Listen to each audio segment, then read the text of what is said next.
नमस्कार, मैं हूं रविंद्र जैन और आप देखना शुरू कर चुके हैं सबकी खबर। एग्जिट पोल में मध्य प्रदेश के जो आंकड़े आए हैं उसमें भारतीय जनता पार्टी को फिर से पुरानी स्थिति में लगभग दिखाया गया है। भारतीय जनता पार्टी का मध्य प्रदेश में ना तो सीट का नुकसान होता दिख रहा है और ना ही वोटिंग प्रतिशत का। भारतीय जनता पार्टी जिस तरह 2019 में सफल रही थी, ठीक वैसी ही सफलता उसे 2024 में मिलती दिखाई दे रही है और इसका सबसे बड़ा असर होगा मध्य प्रदेश के दो नेताओं के भविष्य को लेकर। पहले डॉक्टर मोहन यादव जो मध्य प्रदेश के मुख्यमंत्री हैं, जिन्हें बड़ी उम्मीद से मुख्यमंत्री पद सौंपा गया था, उन्होंने सिद्ध कर दिया है कि समय आने पर वे सफलता के झंडे गाड़ सकते हैं। और दूसरा, मध्य प्रदेश के भारतीय जनता पार्टी के प्रदेश अध्यक्ष BD शर्मा, जिन्हें पार्टी के लोग शुभंकर भी कहते हैं कि जब से वे पद पर बैठे हैं पार्टी का शुभ ही शुभ हो रहा है, तो ये दोनों नेता कहीं ना कहीं सफल होते नजर आ रहे हैं। अधिकांश जो एग्जिट पोल है उसमें भारतीय जनता पार्टी को 28 से 29 सीटें मिलती दिखाई दे रही हैं। केवल एक सीट पे थोड़ा खतरा है और आप और हम समझ सकते हैं वो सीट कौन सी है, वो है छिंदवाड़ा। बाकी मध्य प्रदेश की सभी 28 सीटें फिर से भारतीय जनता पार्टी के खाते में जाती दिखाई दे रही हैं। बल्कि कई एग्जिट पोल तो ये कह रहे हैं कि कोई बड़ी बात नहीं कि छिंदवाड़ा भी भारतीय जनता पार्टी के खाते में चली जाए। अब मैं आपको बात बताता हूँ, मध्य प्रदेश के सबसे बड़े दैनिक समाचार पत्र दैनिक भास्कर ने अपनी वेबसाइट पर भी एक सर्वे किया है और बड़े चौंकाने वाला सर्वे इसलिए है कि जितनी राष्ट्रीय एजेंसियों ने सर्वे किया है उससे इतर इसका सर्वे है, थोड़ा हटके है। दैनिक भास्कर ने अपनी वेबसाइट पर डाला है कि मध्य प्रदेश में 29 में से 4 सीटें कांग्रेस जीत रही है और 25 सीटों पर भारतीय जनता पार्टी जीत रही है। इस तरह का सर्वे उन्होंने कुछ पत्रकारों से चर्चा करके और कुछ लोगों से चर्चा करके डाला है।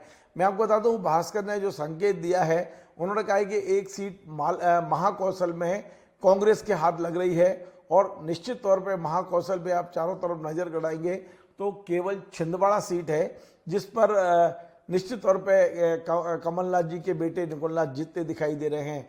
2 सीटें उन्होंने ग्वालियर चंबल में बताई हैं, तो मुरैना की एक सीट और एक ग्वालियर लोकल, इन दोनों सीटों पर भी भारतीय जनता पार्टी को खतरा बताया है। और तीसरी रतलाम सीट जिस पर कांतिलाल भूरिया खुद चुनाव लड़ रहे हैं, तो ये चारों सीटों पर भारतीय जनता पार्टी के हाथ से निकलती दिखाई दे रही हैं, ऐसा दैनिक भास्कर का कहना है। लेकिन देश की जो बड़ी एजेंसियां जिन्होंने साइंटिफिक तरीके से एग्जिट पोल किया है, उनकी बात मानी जाए तो मध्य प्रदेश में भारतीय जनता पार्टी को कोई नुकसान नहीं है। हम वोट शेयर की बात करते हैं तो उस पर कांग्रेस को नुकसान हो रहा है, उस पर भी भारतीय जनता पार्टी को कोई नुकसान नहीं हो रहा है।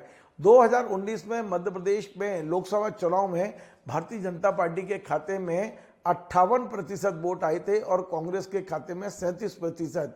इस बार जो वोट शेयर मिलता दिखाई दे रहा है वो भारतीय जनता पार्टी को फिर से 58% मिल रहा है, लेकिन कांग्रेस का वोट शेयर कम हो रहा है, उसे 34.5 के आसपास वोट शेयर उसको मिलता दिखाई दे रहा है। ये एग्जिट पोल की बात है, जब फाइनल नतीजे आएंगे 4 तारीख को उसकी बात अलग है। तो निश्चित तौर पे कांग्रेस और पीछे जाती दिखाई दे रही है। हम यदि बात करें लोकसभा चुनाव के बारे में तो निश्चित तौर पे इस बार का चुनाव कांग्रेस के लिए परेशानी भरा था।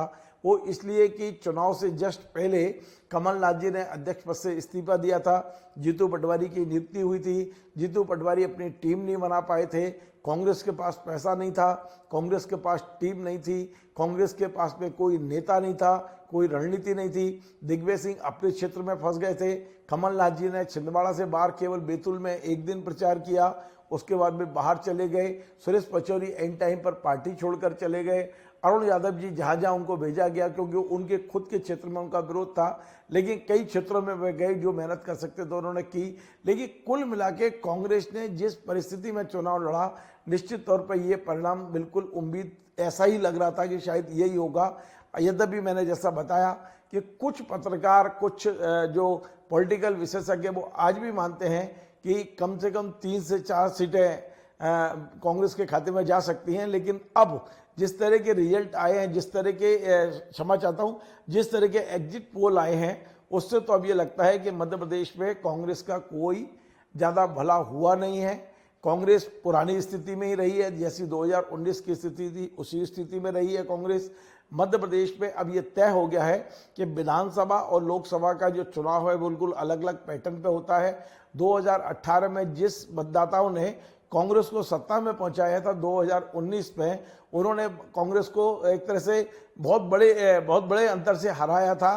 तो हमने देखा है कि एक पैटर्न चेंज हुआ है। जो वोट पड़ता है लोकल वो अलग मुद्दे होते हैं और नेशनल मुद्दे अलग होते हैं। फिलहाल अब 4 तारीख को फाइनल नतीजे आएंगे, लेकिन इतना तय हो गया है कि एग्जिट पोल के बाद ये संकेत मिलने शुरू हो गए हैं कि मध्य प्रदेश में मोहन यादव और बीडी शर्मा की टीम एक बार फिर से मजबूत होकर उभरेगी। बेशक मध्य प्रदेश में बीडी शर्मा अध्यक्ष पद से विदा हों, लेकिन अब वे और अच्छे पद पे जा सकते हैं। जैसी संभावना थी कि अब नरेंद्र मोदी सरकार फिर से बनेगी तो मध्य प्रदेश से जो मंत्री बनेंगे उनमें बीडी शर्मा का नाम प्रमुखता से हो सकता है, शिवराज सिंह चौहान का नाम हो सकता है। ये निश्चित तौर पे इस तरह के संकेत अब मिलने लगे हैं, आने लगे हैं कि मध्य प्रदेश को भरपूर कैबिनेट में भरपूर स्थान मिल सकता है, क्योंकि पिछली बार जो बड़े बड़े नेता थे वो विधानसभा चुनाव लड़वा के उनको पहले ही साइड कर दिया गया है। अब एक नई टीम, नए चेहरे केंद्रीय मंत्रिमंडल में दिखाई देंगे। शिवराज सिंह चौहान के नाम पर तो कोई संशय नहीं है, खुद नरेंद्र मोदी जी घोषणा कर चुके हैं कि वे कैबिनेट में रहेंगे उनके साथ। लेकिन इसके साथ साथ अब बीडी शर्मा ने जिस तरह की रणनीति बनाई, जिस तरह की मेहनत की है, तो लगता है बीडी शर्मा की भी लॉटरी अब लग सकती है। प्रदेश अध्यक्ष बेशक कोई और बने, लेकिन बीडी शर्मा अब दिल्ली में एक बड़ी ताकतवर बन के उभर सकते हैं। इस तरह के संकेत मिल रहे हैं। फिलहाल हमें 4 तारीख का इंतजार करना होगा और ये नतीजे जो एग्जिट पोल का जो एक संकेत है, क्या वो फाइनल नतीजों में बदलेंगे, नहीं बदलेंगे। और जैसा दैनिक भास्कर ने आज कहा है कि 4 सीटें हो भी सकती हैं।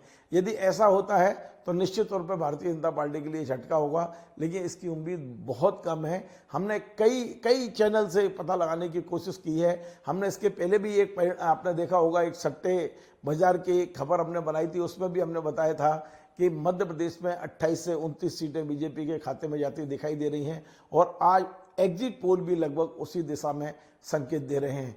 आपको हमारा ये कार्यक्रम पसंद आए तो आप इसे शेयर करें, लाइक करें, कमेंट करें और आपसे बार बार निवेदन है हमारे इस चैनल को सब्सक्राइब अवश्य करें। धन्यवाद।